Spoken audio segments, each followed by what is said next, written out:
Hello, lovelies. Welcome to Horror 421, the podcast, with your host, your friendly small-town horror author, Charles Campbell. Sit back, relax, and enjoy the frights in this week's episode.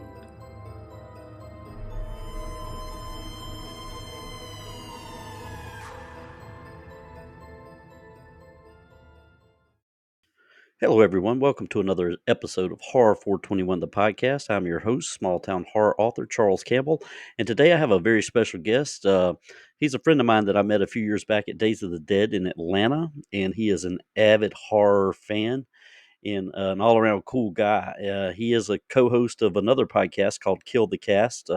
And they discuss all kinds of horror stuff. It's really cool. So go check it out. But anyway, welcome to the show, Kenneth Greenwood. I appreciate you being here. Oh, thanks, man. I'm glad to be here. Been a long time coming. Yeah.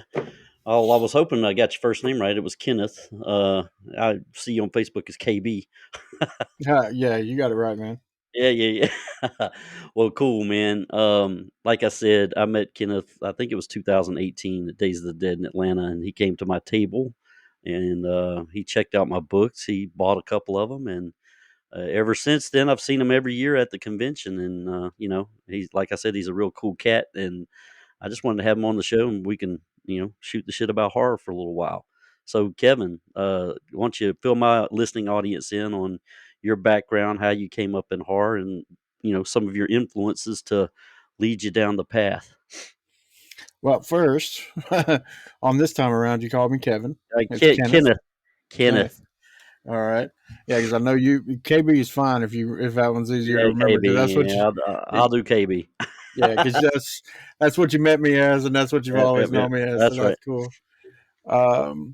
No, I came by horror pretty honestly. Like when I was a kid, I my parents were into it a little bit. My parents like watching movies, and my mom's told me stories about. I was in the theater in her womb. You know what I mean, for horror movies. But the first horror movie that I can remember watching was the original Night of the Living Dead. I was messing around, and I was underneath my aunt's bed, just going through random stuff. And luckily, I didn't find anything crazy. But being a kid around 4 years old, just being snooping around, and I came across this box of VHS tapes, and I saw this one, and I just took it out, and it looked like it'd be cool. Said Night of the Living Dead on it. Popped it in the VCR, and there it was. And then other than that, my mom always had like Turner Classic Movies on or something like that. So it was always, like Jason Lives or, Part 4, or it was Jaws or something like that. All that stuff was on the TV growing up all the time. And then as I got older, my dad wanted me to get into other things because I was into fantasy movies and watched Disney movies when I was a kid. I mean, I was a huge movie buff, period. And then my dad wanted me to get into, well, if you like this, you need to see this. And so that was how I got around to watching The Exorcist. I can't remember how old I was, but Halloween that year, my mom gave me the option. I could either go trick-or-treating or I could stay at home with pizza, candy, and horror movies. And that was the first time that I got to watch The Exorcist because I elected to stay at home. Oh, hell yeah. I've got an interesting story about The Exorcist. So when I was a kid, I'm 55, so I was here when The Exorcist came out, and it was third grade. I went to Byrd Elementary, and it was the network television premiere of The Exorcist on ABC. It was a movie event. Wow. Of course, they're going to cut the hell out of it on ABC, but I was in third grade, and that movie got to so many people that they typed up letters and put it in all the kids' backpacks and sent them home with the kids. And it was like on a Monday night. And they said, "Do not let your child watch this movie tonight." Nice. Of course, I snuck around and got little glimpses of it anyway. But but they cut the hell out of it. But you know, The Exorcist was it still is one of my top movies, and that a lot of horror movies don't really scare me anymore because I'm kind of desensitized to them because I've seen so many of them. But that one, still strikes a nerve in it, and the way they filmed it, and the dialogue, and just Linda Blair's uh, talent. I mean, it made you believe, and you watch it, or I watch it, and it's almost more like a documentary than a movie because that shit looks real. Right, right. I mean, and I tell people, like, because I'm known to be a horror fan, I'll have other people that aren't as into it as I am, or some of my other buddies are, and they come up and they're always like, "What's your favorite horror movie? What's your favorite horror movie?" And I'm always like, "It's The Exorcist. It always will be." Right. And The Exorcist for itself came out in a time period that was perfect, you Yeah. know, because religion was still a big thing, because Catholicism was still a big thing. People hadn't seen anything like that before. I mean, we had stuff, like The Omen and Rosemary's Baby, but you hadn't seen nothing to the level Oh of The hell Exorcist. no. Yeah. And so, when you got a movie like that where people are running out, vomiting, everything, and for the time period that it came out, where there's no cell phones, no internet, nothing like that. Right. I mean, back in 1973, people weren't even, not a lot of people even had TVs in every single house. You know what I mean? And so, kids now just don't get to experience that kind of thing. Where you got people lined up down the theater, standing out there for hours just to catch what showing they can catch. You just don't get that. And, it was a perfect horror movie for the perfect time. No, you're absolutely right, man. I couldn't agree with you more. And speaking of the time periods, they couldn't. Well, technically, if you're an indie horror maker, you can, but major studios will not make a movie like that. Even the little Exorcist, whatever they wanted to call it, begins. Or I watched it. I didn't The hate it, newest but one? yeah, I didn't hate it, but I Uh, certainly didn't love it. It wasn't. It I wouldn't even put it in the same ballpark. Not even the same universe. no. Um, Not even close. But they're too afraid to make movies like that now. Major studios, everything's got to be PC. Everything's got to follow a formula, and it drives me crazy. That's why I kind of watch more indie horror than I do. Well, I watch a lot of mainstream horror too, but I enjoy indie horror a little more because they can get away with a little more. I know Terrifier's over the top, but they go all out. Yeah, I And love Terrifier, man. yeah, yeah, and I enjoy it. Um, so you talked about your favorite horror movie being The Exorcist. So what's your favorite time period of horror movies? Where do you gravitate and always go back to watch those old films? The '70s has actually got a really special place in my heart. But for me, not just horror movies, but for movies in general, I Hmm. would probably have to say from right around 1982 to 1999. Okay. That's it. That's where the nostalgia is for me, because, like, I was born in 1983, and so you've got, me growing up as a kid and the things that I was watching and whatever. And then right around the time at the beginning of the millennium, and even then, there are still movies that are good. But sorry about that. I had a pop up. Are you good? But and there were still movies that were good, but that's where you can start, like, right at the beginning of the millennium. You can really start seeing the shift into a lot more digital effects. And Yeah. so I mean, I say it all the time. Each decade of movies has its own complete tone. Like, even when you're watching action movies and stuff like that, if you sit there and you watch a movie from like 1997 versus 2007, you can see a completely different Oh, atmosphere, for completely sure. different atmosphere. And so I would have to probably say right there at the beginning of the '80s to 1999. That's probably my favorite, looking back on, of some of the greatest movies that were ever made. And still, like I said, the '70s has a great place in my heart. But that right there, some of the greatest movies ever, not just horror, were Just made during that yeah. time Well, period. you're absolutely right, man. Because that's kind of in my sweet spot too. It goes back to the '70s a little bit, but through probably about 1990, like you said, 99 ish. Um, but the action movies, one that popped in my head when you were saying that was Cobra. That's Yeah, an old Stallone movie, man. You don't see nothing like that anymore. And no. it- yeah, and as soon as you said action movies, '80s Cobra popped in my head, and I was like, yeah, yeah.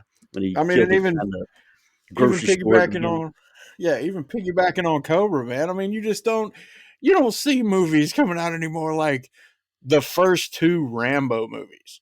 Yeah, You don't yeah, see stuff like that, man. You know, I mean, we get good action movies now, but not like that, man. That was those movies were fantastic and they were perfect for their time. You know, and another good one that kind of floats on in the in between that came out was Predator. I was about You to say know, that, dude.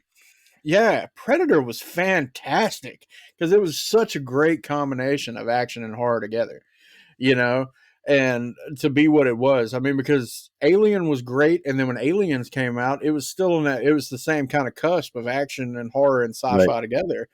But Predator did it amazing, you Yeah. know, and then also you got Schwarzenegger in Predator, man. You know, you got Schwarzenegger, you've got Carl Weathers yeah, and that was Jesse it. Ventura. I was just about Yeah. to say Apollo Creed, you Yeah. know. Jesse the Body. Yeah. Yeah, man. I mean, you know, I mean, it's just, yeah, it was perfect for when it came out. So it's like that was the heyday. That was the heyday. That was when it was amazing, man. And I Well, even and things. thought Predator Two was good. Oh yeah, yeah. Well, I mean, and I've interviewed a lot of movie directors and talked to a lot of actors and stuff, but it's just the way they film things. I mean, it's got that, they filmed it. It wasn't digital. It was all on Right, film, and you can tell the difference. And I like the old way. Uh, Predator had that look. Cobra had that look. There's a ton of movies in the '80s that just pop into your head where it's not all computer generated and people had to use their talent, did miniatures, like Star Wars, the original Star Wars stuff. And they were meticulous with those miniature models and making sure things were set up. Now people just sit at a computer and slap something together, and sometimes it looks really good, but sometimes it doesn't look good at all. So yeah, right. I pine for those days. I'm with you. You can't beat being out there with practical effects on location, man. You just can't beat it. I Yep, mean, you yep, can sit there like you were saying about Star Wars or whatever. You can sit there and you can, you know, it looks beautiful, but you can tell that it's all green screen, yeah, you know. And like I said, I mean, you know, Predator was filmed in Mexico. Rambo 2 I think was filmed in Mexico. You know, to you know, stand in for the jungle. You can't beat stuff like that, man. It no. was awesome. It was awesome. Well, an early '80s movie that's near and dear to my heart, and I love it, and I watch it probably a couple times a year, and we can talk about it a little bit if you want. But it's John Carpenter's The Thing. Uh, that movie is So head and good. shoulders above the rest. It's in my top five for sure. The practical effects are there. The acting is there. Kurt Russell, he's a young man in that movie, but he looks like an old grizzled veteran. If you go back Right? and watch, yeah, yeah. So Yeah, he everything looks about that good. film was amazing to me. But yeah, That's one what of did you? those. That's one of I was those gonna, that still gives me the willies, man, when I watch it because it's like, you know, when you see the practical effects, like especially when it, you know, when the thing turns into the one where the head's kind of hanging down and it's got the tentacles all sticking out and whatever. I'm just like, ugh! It just yeah, still man, gives me the willies to this day, man. yeah, it's pretty fucking awesome. The dogs too. When the dog is trying to changing, you know, right at the beginning, that one does Oh too, yeah. man. That just gets at me. I'm just, ugh. It's so good though. Well, they left it so open at the end where Kurt and I forget the actor's name. Is it David Keith? I think I it's can't David remember. Keith. Yeah, and they're just sitting there, and he's like, "Well, what are we gonna do? I guess we're just gonna sit here for a while and see what happens." Let's find out. Nice. Let's see. Is it going to be out here? All it says is Kurt Russell. Okay. All right. That's Well, the only one it's got on the back. Kurt, Oh Kurt, well. Kurt, Kurt Russell is Kurt Russell's been in some good stuff, man. All the way from Escape from New York to Tombstone. I could talk about Tombstone all day as Yeah, well. Tombstone's one of my favorites, man. That was so good. Tombstone And was an amazing movie. it certainly was. So, in your movie background, and you guys talk about it, I've listened to several episodes of Kill the Cast, the podcast, and I don't know if you guys are making new episodes or if you're in production or not, but I've listened to a few, and you guys kick it back and forth on movies. So, you talked about what your all time favorite movie is, but what is your maybe top 3 or 5 films that you go to all the time, minus The Exorcist? We've already established that's your favorite, but what are some of your all time favorite flicks? Um, I would probably have to say ones that I always go to. I'd have to think about it because I circle around through so many movies. I'm one of those people that I'm kind of weird. It's what catches me at that moment. Like one day, if I'm scrolling through TikTok or something like that, I'll come through a little clip and I'll be like, okay, well, I want to watch that. Like that happened to me a couple of weeks ago, and I ended up watching the remake of Nightmare on Elm Street, the 2010.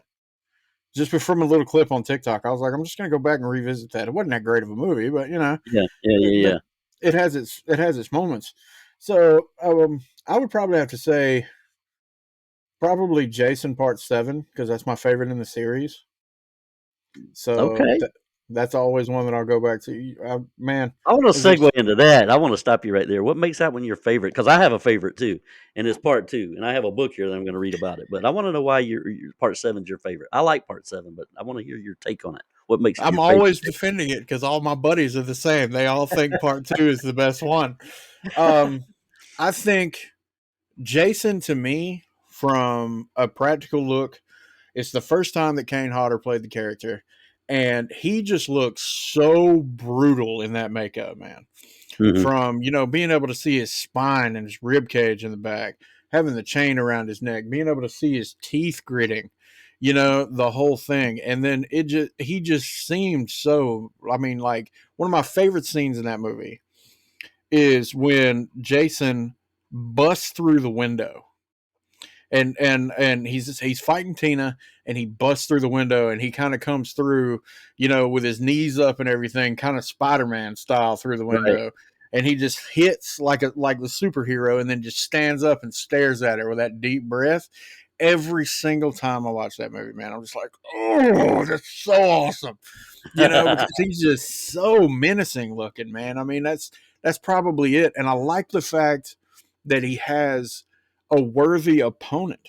Because originally it was Yeah. supposed to be like a Freddy versus Jason kind of deal, and they gave him a worthy opponent. Right. Someone who could. All right, ladies and gentlemen, we're back. We had a little bit of technical difficulty there, but we're going to pick up on our conversation. We're talking about Friday 13th, Part 7. And KB was telling us about, his favorite part of the movie. And I was talking about how Tina was a superhero. So let's keep going. Right. So, like I said, it's like having a worthy opponent that he can go up against, and then having, to me, one of the best Jasons that was in the series, with the physicality that Kane Hodder had, bringing that together with her and the practical effects, like the roof falling down on top of him, Oh, him yeah. going through the stairs, getting set on fire, all these different things, man. Another one of my favorite scenes is when the girl goes swimming in the lake, and right before that, her boyfriend gets cut right straight up through the face, Oh, with the yeah. axe. And Jason's just under the water, and she's freaking out and whatever, and he just grabs her by her leg and pulls her down, and she drowns. I mean, all of that. I just think the whole movie was great. It had some really good kills in it. Jason looked amazing, and then you get to see his whole face when his mask busts off. Yeah. So the whole thing. I mean, that's just one of my favorites. It is my favorite. That's probably always going to be a go-to. Nightmare on Elm Street 4 would probably be a go-to, even though I don't think that's the best one. My favorite is Part 2, Okay. but Part 4 was like, it's like watching a car. To me, it's like the beginning of the Looney Tunes era of that. Part 3 kind Yeah. of starts in it, and so it's just fun. You know what I mean? It's Yeah. one of those Yeah. that I can just watch. Um, I'm I'm a trying to think Dream of what Warriors guy. I like that one. Part 2 is Uh, my favorite, man. And it's yeah. and another reason why it's my favorite is because um of the way he looks. He just looks so wicked in Part 2.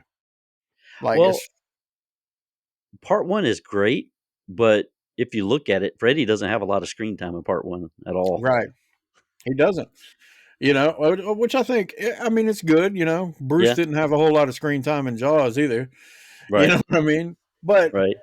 but like when you see him, when you see Freddy in Part 2 when he's at the pool, Yeah. and you Yeah. Yeah. see him turn around and he looks at the guy trying to talk to him, and the flames are just lighting up his face.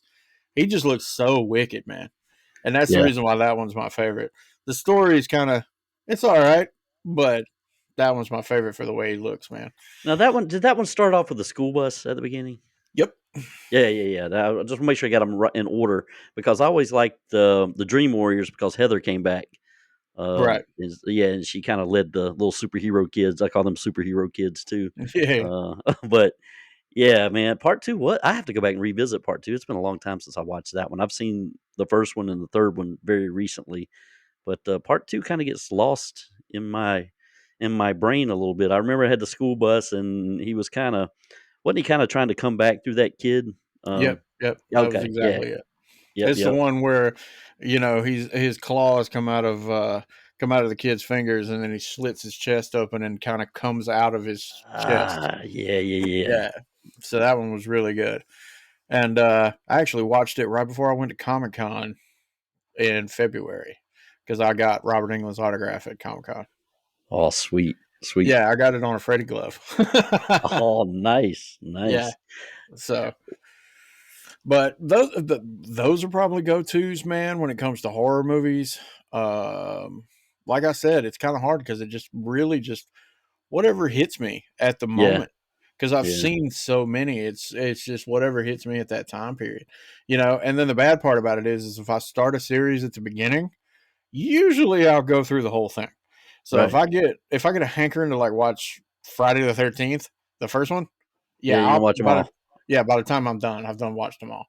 The same thing with Nightmare on Elm Street. Hellraiser 2 is the one that I go to a lot.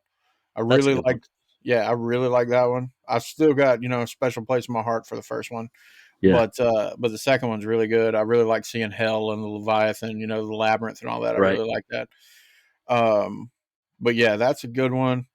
Uh Maximum Overdrive. That's a guilty Dude, pleasure. Love that that's movie. not a guilty pleasure. That's awesome, man. That's some Stephen King stuff, And I like the Green Goblin on the front of that truck. That was Yeah, pretty man, it cool. looks great. The first Warlock, that's another one. The Langoliers. Love the Oh yeah.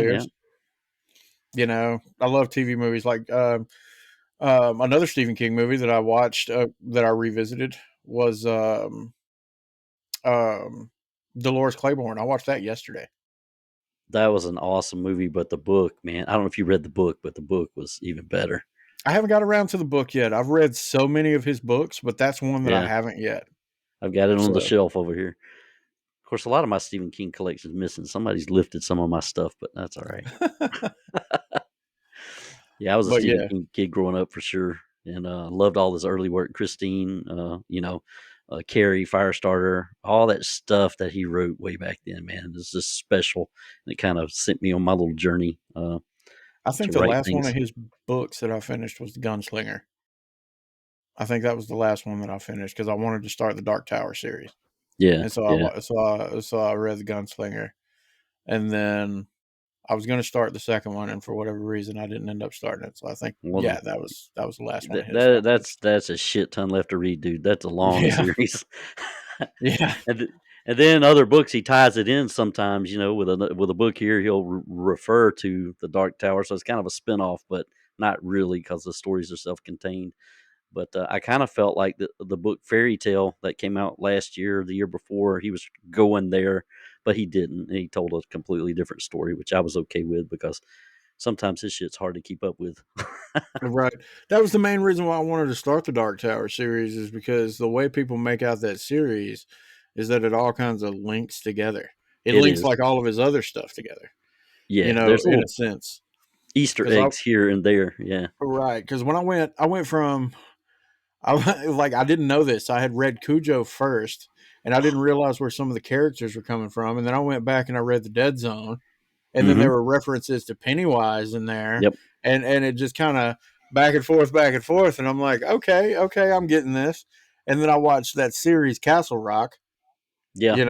Yeah. I've seen that. which yeah, and then when you get into the second season, that's got Annie Wilkes in it. Annie, yep. Yeah, and I'm like, what's going on here, man? How it's like all just kind of turning into this ball of the Stephen King universe, and I'm like, this is really cool. And so I was really on a huge kick with that for a while.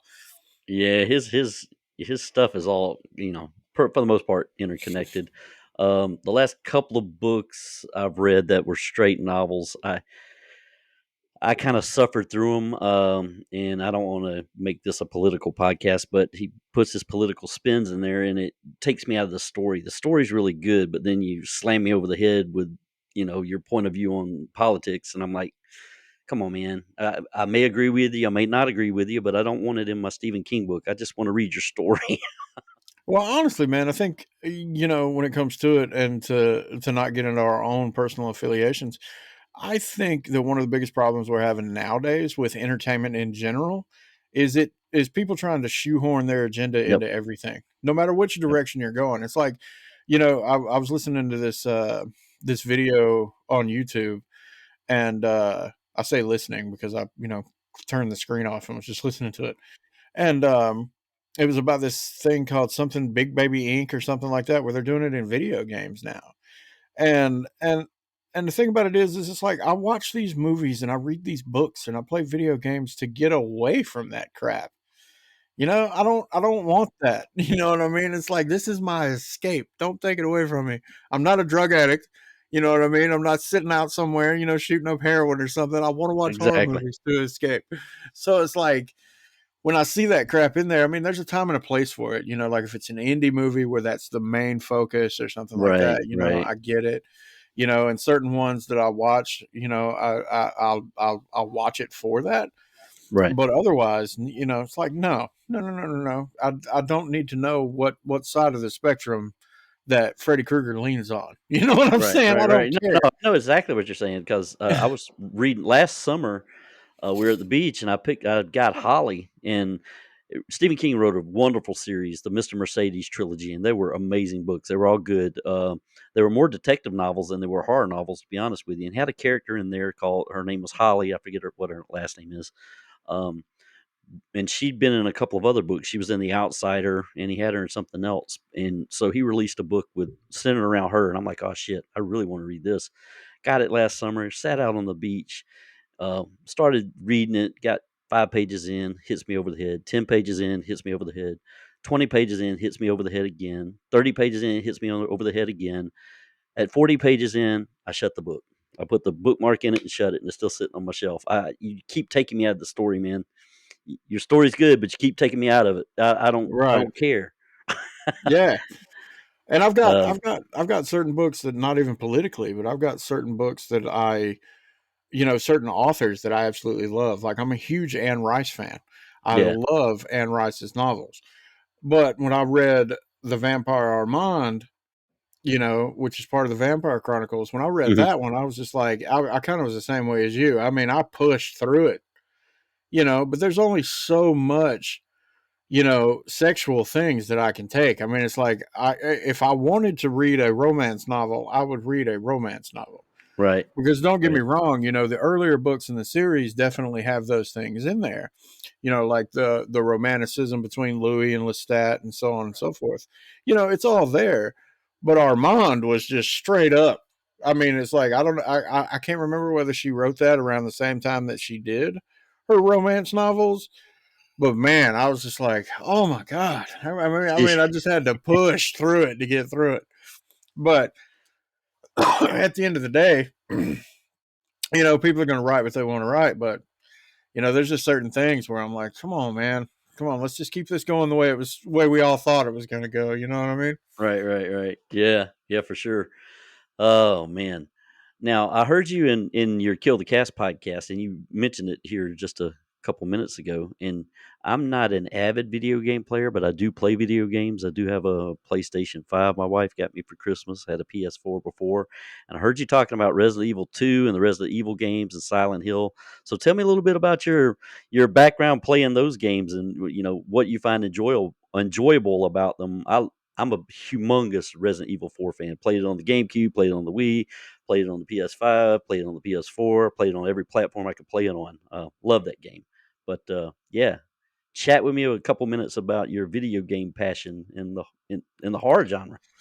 Well, I mean, it just kind of spilled over. You know what I mean? And Yeah. once I can remember when I got the first Resident Evil game that I ever played was part two, and it was back during PS1.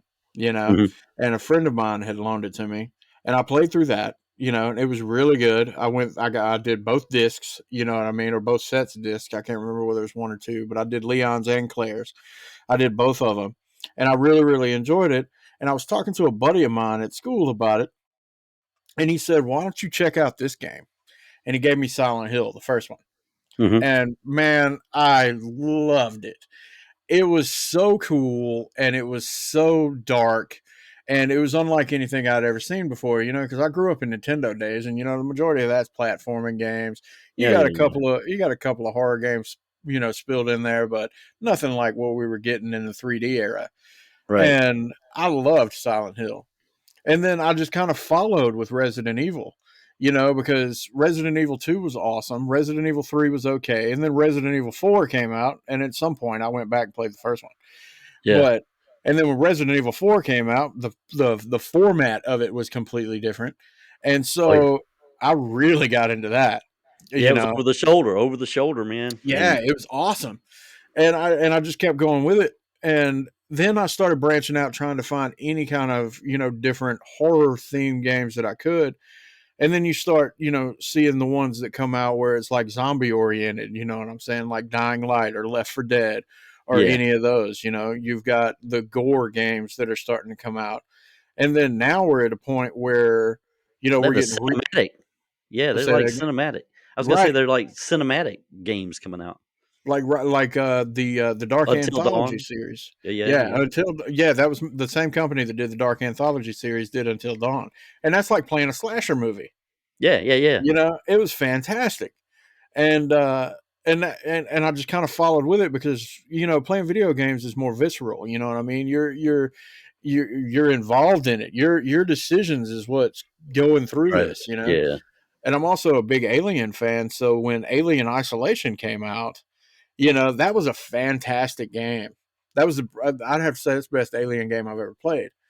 You know, and it was nice for finally somebody to do something right. Right, You right, know what right, I mean? right, right. Yeah. So going through all those, I mean, I just kept going with it, man. And any kind of horror game that I can find, I will try to get into it at some point in time. Like right now, I'm in the middle of Alan Wake 2, Okay. and the first one Yeah. was really good. I started playing the Quarry a couple months back, but I haven't gotten very far in it. It's one of those cinematic type games where you make decisions, and Right. it's a slasher. You got a bunch of kids in a cabin, and When I got my PS5, that was actually the first one that I got. The first PS5 game that I got was the Quarry. oh, did you play? Did you play through it? I Yeah, haven't I played beat through it. it yet. Yeah, I Okay, beat it. cool, cool. It's good stuff.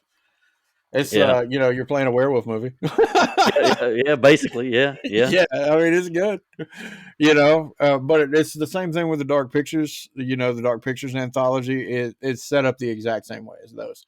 Where you're playing basically through movies, and Man of Medan, which is the first one, you're on a boat, or Man of Medan, I can't remember how it's pronounced. The second one, oh, Little Hope. Yeah. The second one, Little Hope, that one is probably to me one of the best ones. It's got a very, very interesting story to it. You're in the woods in this town and you're trying to figure out, where people have been and stuff like that. It's really cool. And then House of Ashes is the one right after that. And I can't remember the fourth one. It's got something to do with the devil.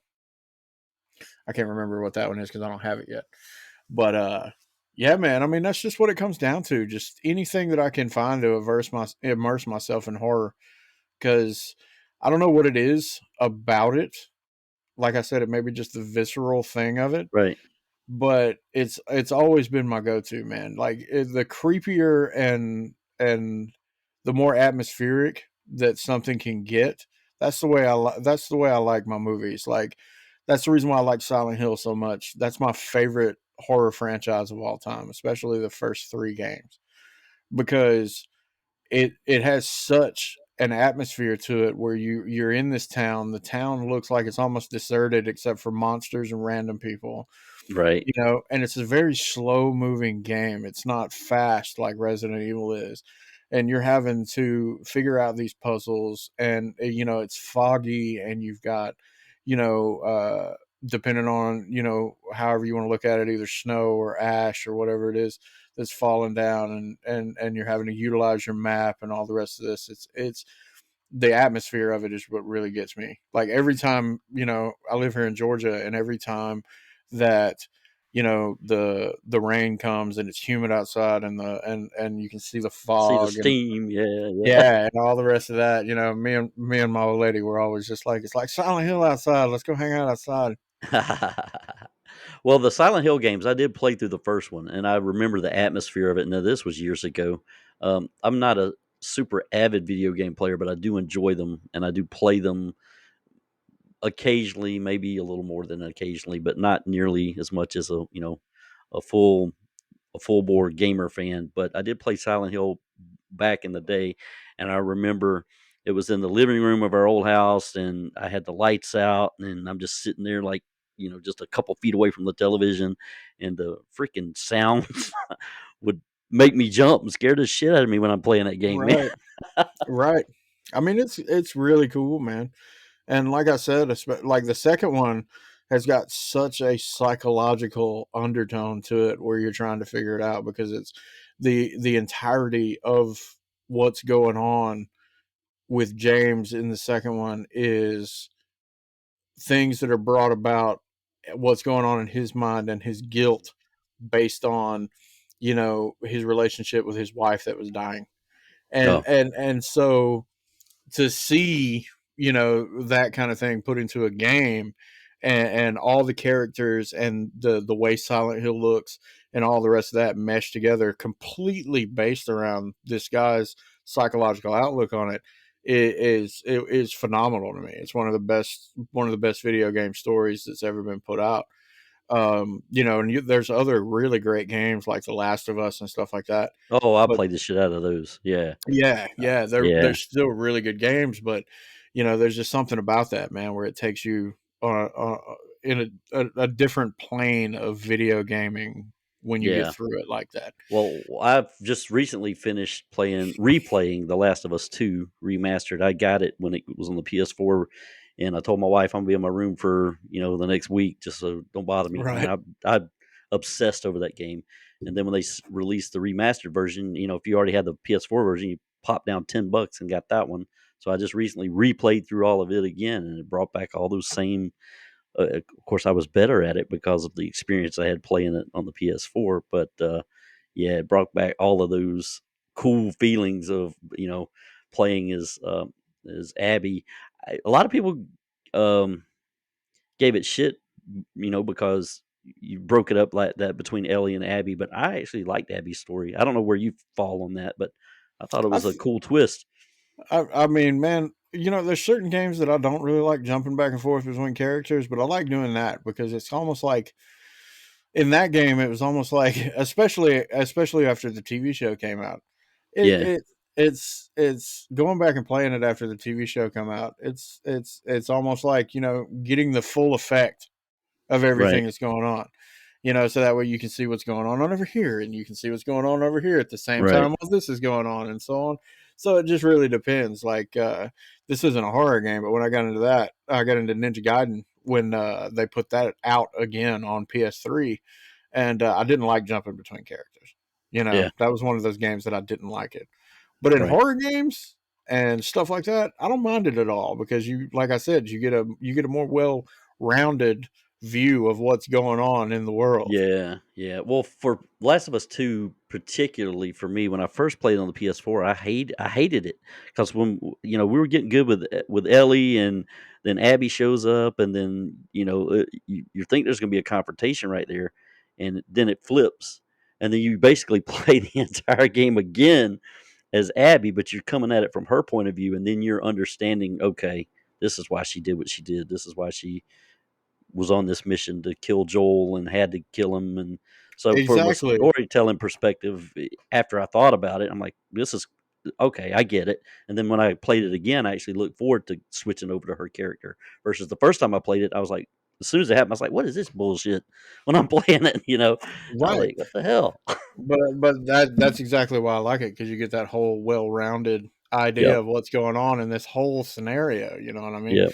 Yep. And that's kind of like the same thing with the Dark Pictures anthology. When you're playing Little Hope, you end up going through every one of the characters in that game, and uh, there's 6 of them. and you end up playing each individual character, and you've got to make choices of what's going on, and then it'll go from their scenario, which it'll jump back and forth between them. So you'll be playing one character for 15 minutes, and you'll be playing another character for 35 minutes, and then you'll be playing another character, and when you jump to the next character, it literally picks up at the cliffhanger where the one just Oh, happened. okay. So you can Cool. like let's say your character dies for whatever reason. When you go to the next character, you can hear the screams of the one that you just died from. Oh man, that's Yeah, crazy. it's really good, man. It's Man, really I might have good. to check that out. Another gem that I played through the first one, and I haven't played the sequel, was I think it was called The Evil Within. Yeah, I don't know yeah. if I you, played the first one. yeah, I haven't played the second one, but that was kind of trippy and psychedelic too, man. Um, That it one puts had you that in. Resident Evil feel to it, but That's what I was about to say. Yeah, it was kind of a Resident Evilish kind of feel to it, but I enjoyed it. I may have to replay it before I play the sequel. I have both games, but I've only played yeah, the I've got first them one. both too. Yeah. And I just hadn't gotten around to the second one because Alan Wake 2 came out right after I Yep. finished The Evil Within. And Yep. I had been waiting on Alan Wake 2. Oh And yeah. yeah, so um but yeah, that man, when you get when you get to the end of the Evil Within, man, it's just Oh yeah. wild. Like It's when you're looking batshit at the crazy. yeah, when you're looking at the cityscapes when it's all kind of crushing down, and Yep. like the first time when you go into I can't remember the main character's name now, I can't off but the top of my head, but I know but who you're talking about. you know what I'm talking about when you first wake up in like the mental asylum where you can go and upgrade your gear and everything. I didn't know Yep. what the hell was going on. I was like, what is this? Yeah. And then you go talk to the receptionist slash nurse lady that's up there, Right. and then how everything just breaks down the further you get through the game. It, Yep. it was wild to watch, man. But I It was a wild really game. enjoyed it. I really enjoyed it. Well, man, we had a great discussion on video games, so I'm gonna change the subject a little bit from where I met you. I met you at the Days of the Dead convention, and it was in 2018. You purchased one or two of my books. I can't remember which one it was. Might have been Behind the Creaking Door. I can't remember, That was but it. that was it. But tell me about your love for reading horror. You kind of told me a little bit already about who you gravitate towards when you read horror books. But who are some of your favorite horror authors, and are you reading anything now? Um, I would have to say favorite horror authors. Obviously, Stephen King's always going to be Mm, a staple for most of us horror fans. There are very few of us that don't yep. like him. Um, Anne Rice, Dean Koontz, John Saul, um, Clive Barker. He's at the top. Oh yeah, yeah. Yeah. Those are the ones that I can think of off the top of my head. And the main reason why I got into reading horror is because I wanted more depth, Hmm. pretty much. Like growing up watching movies and then finding out that they're based on books, and then realizing that a lot of times there's so much that's left out of these stories and things that are absolutely completely changed between the source material and the movies, and sometimes it's for the worst. And so that was the reason why I really wanted to get into that. And I even started for a while there. I was searching out, um, I was searching out book adaptations of movies that were, books beforehand. And I started doing that. Like I did I know that we'll go back to Rambo, the first Rambo movie, First Blood, that was based off of a book beforehand. But the Yep. rest, the subsequent movies were, they made movie adaptations of it. And even that has a whole lot of differences. And so I really got into this thing where I wanted to know a lot more about what was going on with these characters.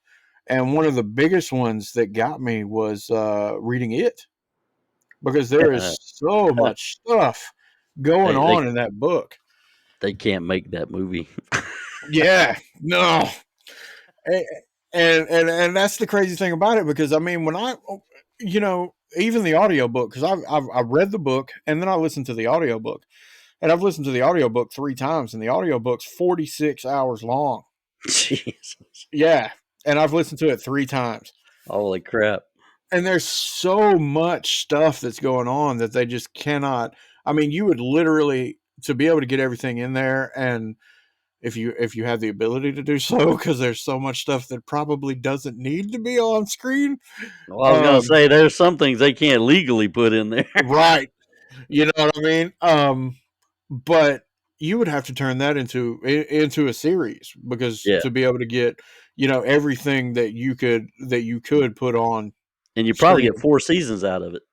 Right, because it's so vast, and it started there, and then I just went even further. You know what I mean? Like, that was how I got into Anne Rice. Besides my dad being a huge fan of her, he was the one that told me that I should read Interview with the Vampire after the one with Brad Pitt and Yeah, Tom Cruise, which I still think is a great adaptation of the first book. I love that But movie, and you had a very young Kirsten Dunst in there. yeah, yeah. I thought it was a really good adaptation for what they did with it. I actually really enjoy the new show also. But and so it went with stuff like that. And then dad convinced me to read Interview the Vampire, and then I went from that and through the rest of the Vampire Chronicles, and anytime I can find anything like that, like, I hunt. I'm a huge fan of the Langoliers, like I said earlier. So I went and I hunt down the short story for it. You know what I mean? And that was just where it went. And then I got into other things and just went from there. Well, I have a funny story about Interview with the Vampire, and my brother and I, my youngest brother, he's 8 years younger than me. When that movie came out, we went to see something else. It was at Regal Cinema or Regency Mall Cinemas. This was a long time ago. Whenever that movie came out, I can't remember what year it was, but I forgot what we went to see. But it wasn't that. And we get there and we buy our tickets and we go in there, and we're about to step up to the ticket line, and the guy behind the counter says he says, "Are you here for Interview with the Vampire?" And my brother goes, "Nah, man, we're here to see a movie." And I was like, "Dude, that is a movie." I Nice. was like, "Whatever." But anyway, I digress. That was my little funny story from that, but that stuck out in my brain. We should have seen that movie because I can't remember what movie we saw. Must have been shitty. Um, but yeah, yeah. But that was a great film, man, and it was a great adaptation for sure. One of the things that sticks out in my head about adaptations of movies and Stephen King, and you probably already know this, but The Shining it is completely different. Yeah, Um, yeah, the- 100%. And I've seen both versions of the movies, and then also read the book. And you know, obviously the version with, and I can't even remember this actor's names, but he was in Wings. He was in that show Wings. oh, I know who you're talking about. Yeah, I can see his face, Yeah, but yeah, I know who you're talking about right, because he's the one that played Jack in the in the the series, in the the the miniseries. lighter version, yeah, Yeah, yeah, of The Shining. And yeah, it was a lot different. And which, that version was closer yeah. than the Stanley Kubrick. Yeah. But you know that's one of those where I think that's another one that I think it would be difficult, and probably it would have to be longer than 2.5 hours or 4 hours or whatever it is. It would have to be one of those that you'd have to break it up. I honestly think in probably four parts to do a proper miniseries to get the whole thing. Right. But there's just, again, that's another one of those where there's so much stuff going on and things that they had to leave out, especially with Danny and whatnot. But the Doctor Sleep, I thought I thought that the adaptation that, what's his name? He did the show on Netflix too. I can't remember his name. He did The Haunting of Hill House. Yeah, I can't remember. Anyhow, I can't remember his name, but he's like real big now, and he's getting there in the horror stuff. They're talking about the And director. yeah, It was the Mike same guy, Flanagan. Mike Flanagan. That's it. Yep. Yeah, because he loves doing adaptations of Stephen King stuff. The mesh that he did for the movie between the book and the Stanley Kubrick movie, I thought was fantastic. I thought Oh he yeah. did such a good job of putting those two together, because the book was awesome. The book's And amazing. I've read it 3 yeah, times. yeah, it was so And good. And as good as the book was, I loved the movie almost as much. And the actress that plays Rose the Hat, she fucking nailed it. Yeah, I can't yeah, remember her name off totally. the top of my head, I but can't either, but she did a great yeah, job. great and job. and so like I said, the amalgamation of being able to make a sequel to not only a movie but a movie adaptation to a book sequel and put them both together to where they fit perfectly, it was beautiful. He did Yeah, such a great job. And you know so I think a lot of people, when they go to make these movies, like the 1990 version of it, I think had a better feel for the source material than the newer one. yeah, But at the same time, you know what I mean, it still didn't have everything that it should have had in it, and the things that needed to be left out should have been.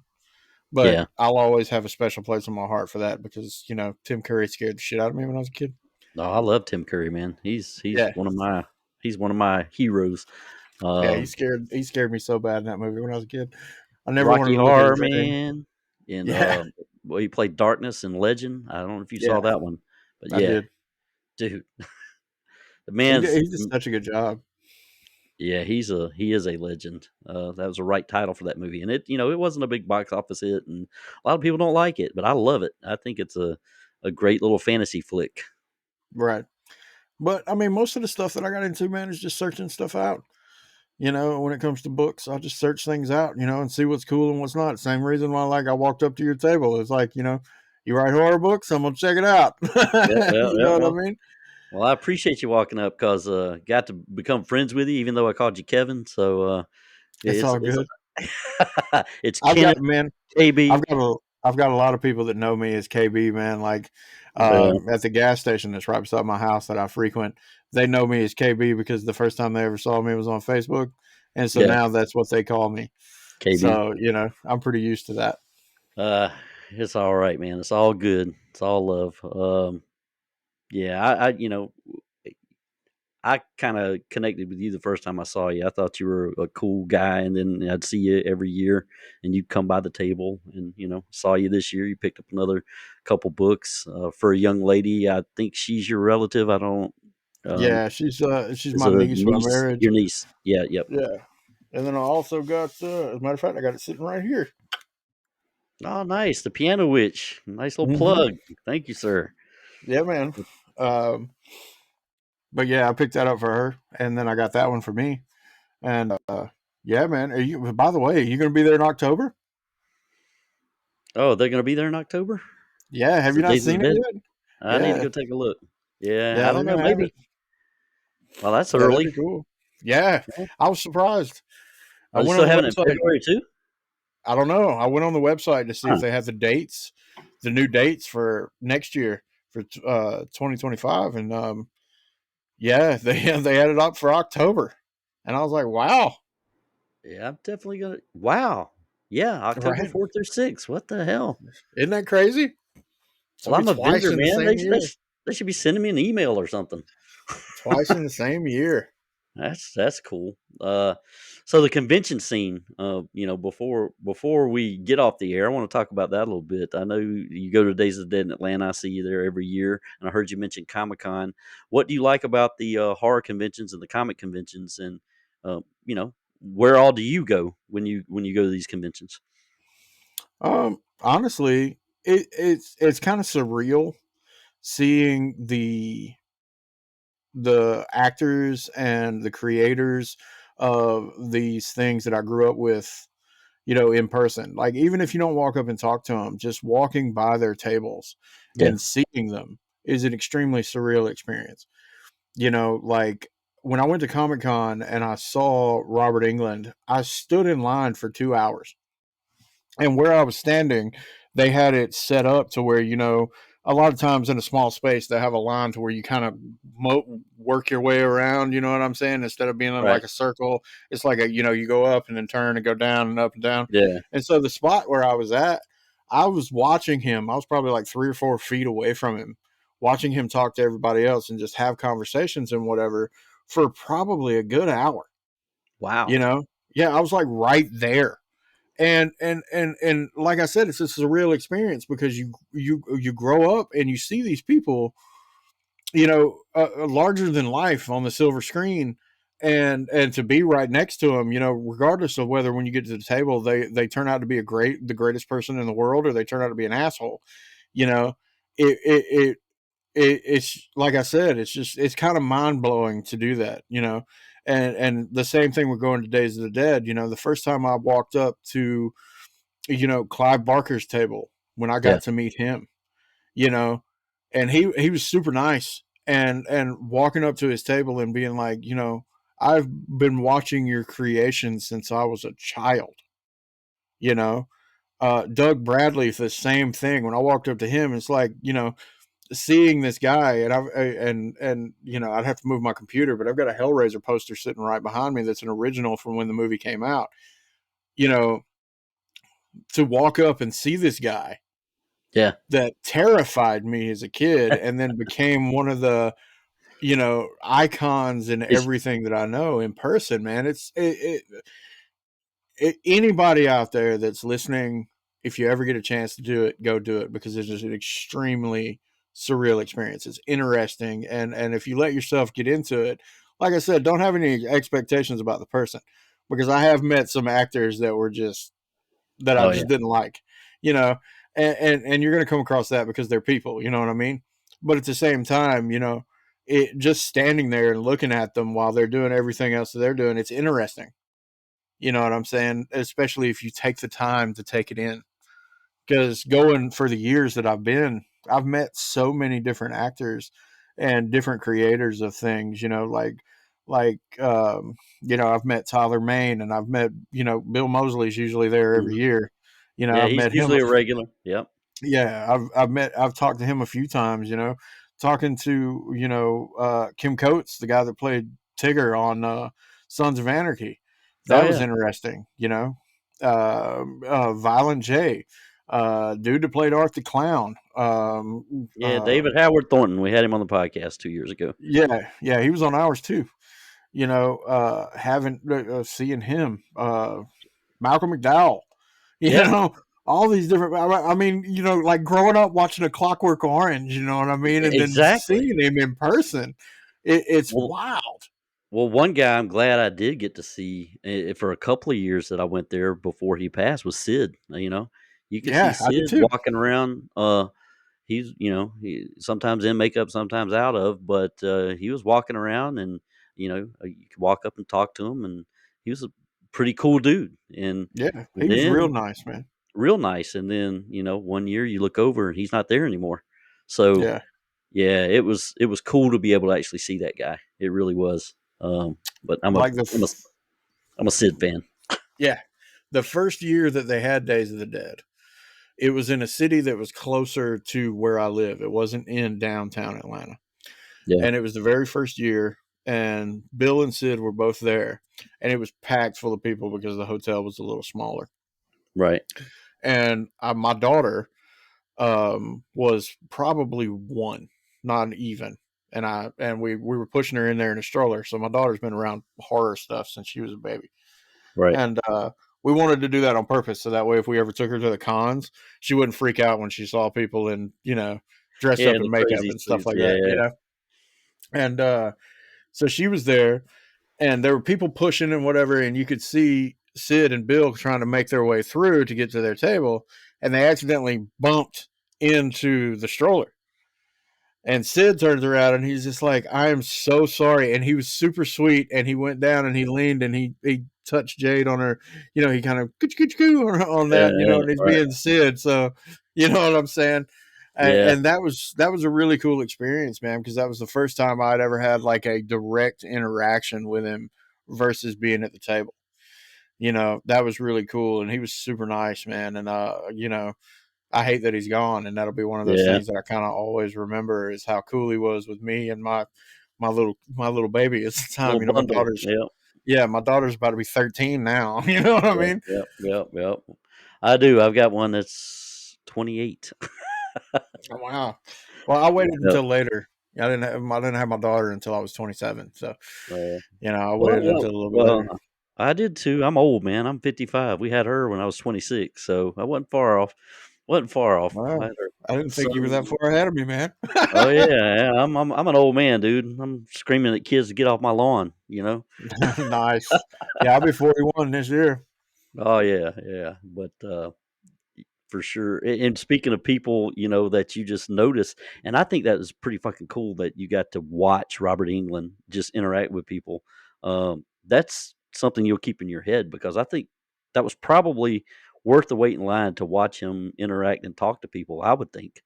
Yeah, man. Um, It really was, and every once in a while, being that close to him, every once in a while, like because naturally, when you're doing when you're having a conversation with somebody and there's a bunch of people around, your eyes shift and stuff like that. And there was quite a few times in the conversation, man, that he would look over at me like I was part of the conversation and he was talking to me too, you nice. know. And I'm just standing there in line, you know what I mean? Yeah, And yeah. yeah, so that was really cool, man. I would have to say that's probably the surreal experience is probably the best thing about cons. And then the other part of it, man, is the vendors. Because you see stuff there that you don't see anywhere else. Oh, you You know what can't I get mean? anywhere else. Yeah. Right, exactly. Like this past year at Days of the Dead, and I'm pretty sure you saw it. I actually joined his Facebook page, but there was a guy that had it was like she was like, I would have to say 4.5 feet tall, and it was the lady pinhead Oh yeah, yeah. I did. figure, Yeah. where the guy was in the back corner Yep. and he had all those other different dioramas and things like that. I hadn't seen any of that stuff at that any stuff to that level at the con yet, and that was fantastic. Like I Yeah, said, that was I cool. follow him on Facebook. He had some really cool stuff, and then some of the other comic book artists, man, and like guys like you, that I see every year. You know, there's just certain things that you just can't get anywhere else. You know, Well, speaking of authors, I'm going to have him on a show, upcoming show. I got this at Days of the Dead in Atlanta, and it's an author named Robbie Dorman, and it's called Underneath. And if you're a fan of the thing, you should pick this up. And he even kind of at the end of the book, it's called Underneath, and it's set in Antarctica. And it's nice. really, really good, really, really good. So in his acknowledgments, his last line in the acknowledgments, and thank you to John Carpenter for the thing. It has that feel, it has that vibe. It's not like a retelling of the thing, and it's not a copy of the thing, but it has that tone. Yeah, But I'll his definitely check stories, it out, man. yeah, his story is original. Robbie Dorman, he's going to be on an upcoming episode. This book is called Underneath. It came out in 2019, and it is freaking amazing. I just finished it yesterday, and I let him Yeah, know it. when we get done recording, man, shoot me a link to it on Facebook because I'll Ah, pick it up and I'll sure, check it out. sure. Yep, yep. And one other thing about being surreal, I'm sitting at my table, and if I look over my left shoulder the whole time at the convention, I have Mick Foley over here. Now I'm a wrestling fan, Yeah, but yeah, I have Mick Foley over here, and I keep looking at him, and he looks at me a couple times. I keep looking at him, and I'm like, this is the dude got thrown off the top of Hell in the Cell. I mean, yeah, man. this guy Yeah, by the Undertaker of all people. yeah, So man. Every time I see him, it's just like that's the dude. That's I don't know mankind, man. I mean, it's like all his different personalities. how Because Cactus Jack. yeah, yeah, man. I mean, it's really cool to see. I want to say I can't remember. Was it the year before last? I can't remember who was there. There was another wrestler that was there. It, They I usually want have a one or two there. Was it Shawn Michaels that was there? I don't remember seeing Sean. I think I saw Ricky Morton there one time. I I could have don't think he swore had Shawn Robert Michaels with was him. there, He may but have been. Hell, I can't remember. But I could swear I think it was Shawn Michaels that was there. yeah, he may have been. But this But was only a couple of years ago. I think the only year that I didn't make it out to the show was probably the heavy pandemic year, yeah, where they still had it, but it well, you know that's the year I did go, and there wasn't nearly as much traffic as there normally was expectedly. And even my buddy, we get an apartment Airbnb across the street, the Landmark, instead of staying at the hotel because A, it's cheaper, B, it's nicer, C, it's quieter.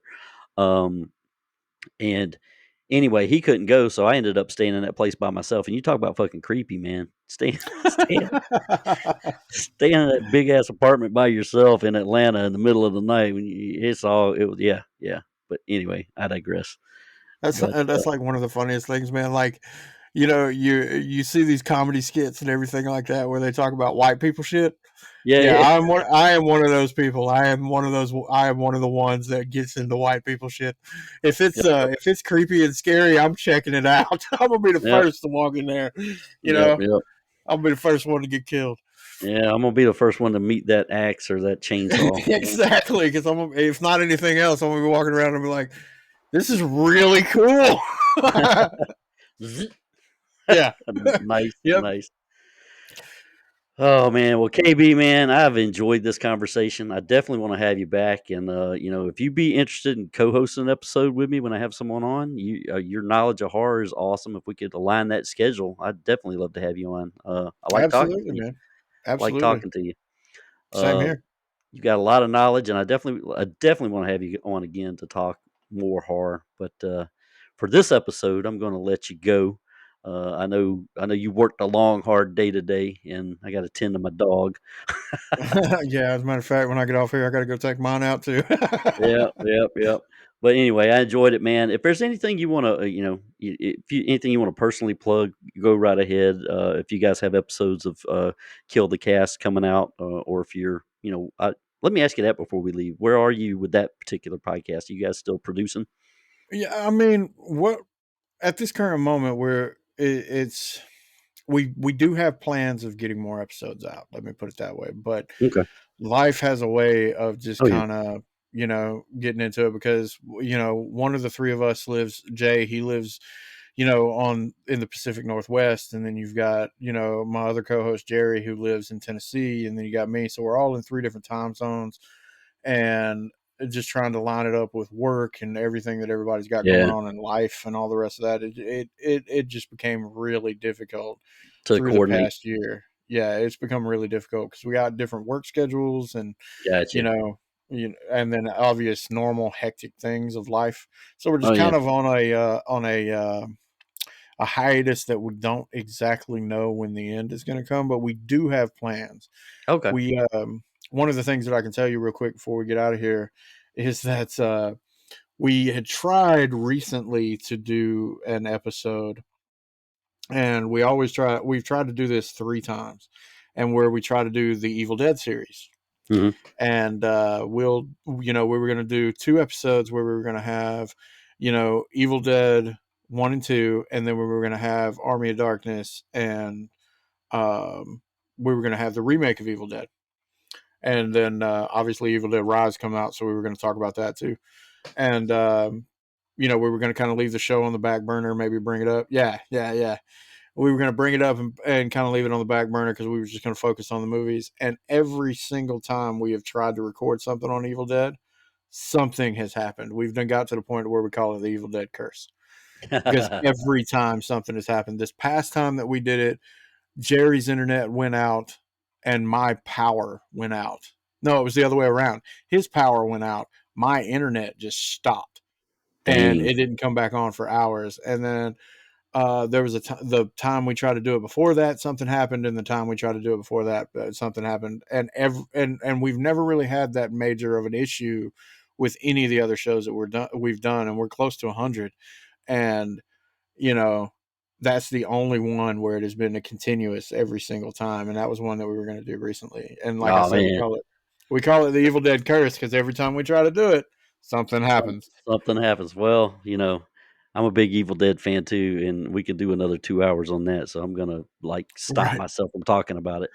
But Um, other than that, man, I mean, uh, just keep your ears out. Eventually it will come, but okay. you Well, know, I'm it's gonna I'm gonna put a link below for Kill the Cast podcast. They do have a back catalog of episodes. I've listened to a few of them. They're very entertaining. All three guys are very knowledgeable about horror. They bounce things off of one another. They get into little fun arguments, but nothing too serious. But it's a good show. I yeah, enjoyed listening to what I've heard so far. and we've got other people that are on there too that we kind of it kind of goes underneath our banner, like Underwater Kaiju from Outer Space. We've got um, Friday Nightmares, I think. Yep, Uh, yeah, and those are some really good ones to watch to listen to too. listen to. Those are some really good ones. So Okay. anybody out there that wants to check them out, go for it. I mean, anything you want, just look through the description. All right, The cool. horror Well, coliseums are probably the best ones. The horror coliseums, those are probably the best ones. all right. Well, I'll put links in the notes below so you guys can just click on them and check them out. And I am Charles Campbell, your small town horror author. KB already kind of promoted my book just a couple minutes ago, but I'll hold up another copy of it. It's The Piano Witch, came out last Halloween. You can go to valleyboypublications.com and pick up your signed copy. I also have another book coming out late summer called Signature A Cut Above. It's about this crazy beautician. You might want to check it out if you're into hairstyles. Nice. But yeah. Anyway, that's it for this week's episode of Horror 421, the podcast. We'll catch you next time. And thanks again, KB. Thank you. Peace.